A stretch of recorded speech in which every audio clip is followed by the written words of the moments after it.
Hello everybody, welcome back to Ghostly French Toast, and today we're doing a lore video on Aldrich Saint of the Deep, a Dark Souls 3 boss, and yeah, let's dive on in. So, Aldrich is basically one of the Lords of Cinder. He's also known as the Saint of the Deep as his boss too. That's what he's called in the intro cutscene. Aldrich was formerly a high holy cleric who had an insatiable appetite for human flesh. At some point during the church's battle and eventual submission to the deep, the deep is basically something like the abyss, but we don't really know what it is. The man-eater Aldrich somehow joined their ranks. Thus he began his journey into power. His growing strength eventually transformed him into an abomination, and he became a Lord of Cinder himself. While thinking on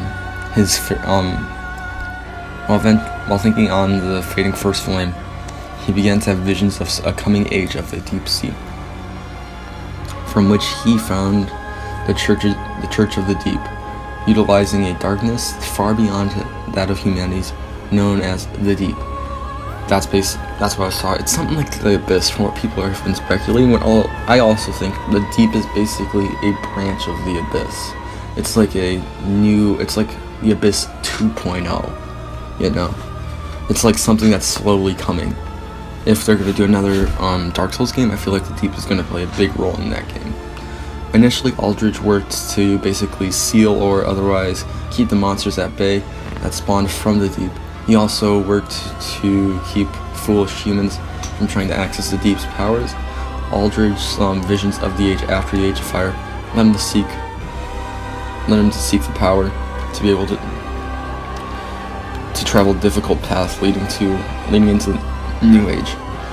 The Church of the Deep was founded to serve Aldrich and provide a steady stream of sacrifices overseen by Pontiff Sullivan and Archdeacon Royce. Unfortunately, the power eventually consumed him.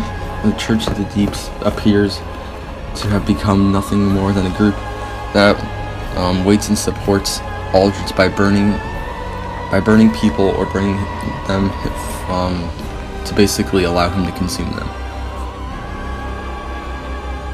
Aldrich was not only in power in the Church of the Deep, he was also at the top, but there were a few archdeacons belonging Royce, who remained in the Cathedral of Deep, which is basically the Deacons of the Deep boss fight, to watch over Aldrich's coffin. McDowell, who originated from Boreal Valley and taught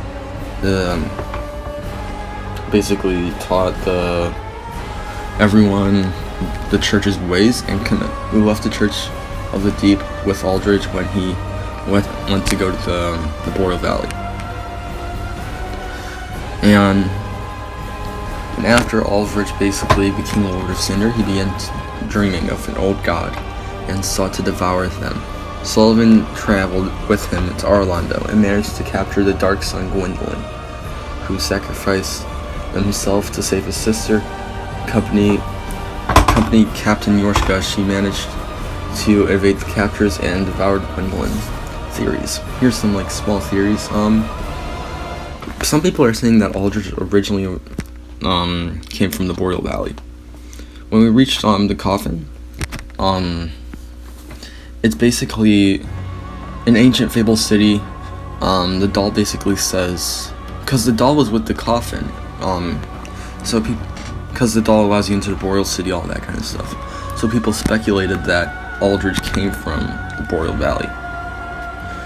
Because he had the doll, he had the entrance to the Boreal Valley. I feel like that kind of makes sense, but not really. In relation to the Grave Lord, this is my favorite theory. Because if you look at his staff, that's on top is basically the sword of Nito's great sword.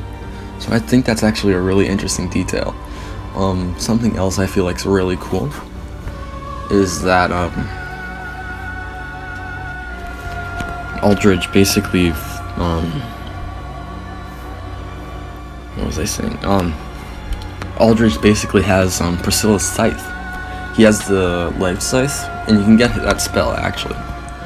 Yeah, that's something I feel like is interesting. And here, fun fact is Aldrich's theme actually includes Dark Moon's Gwendolyn's soundtrack from the original game. I feel like that's interesting.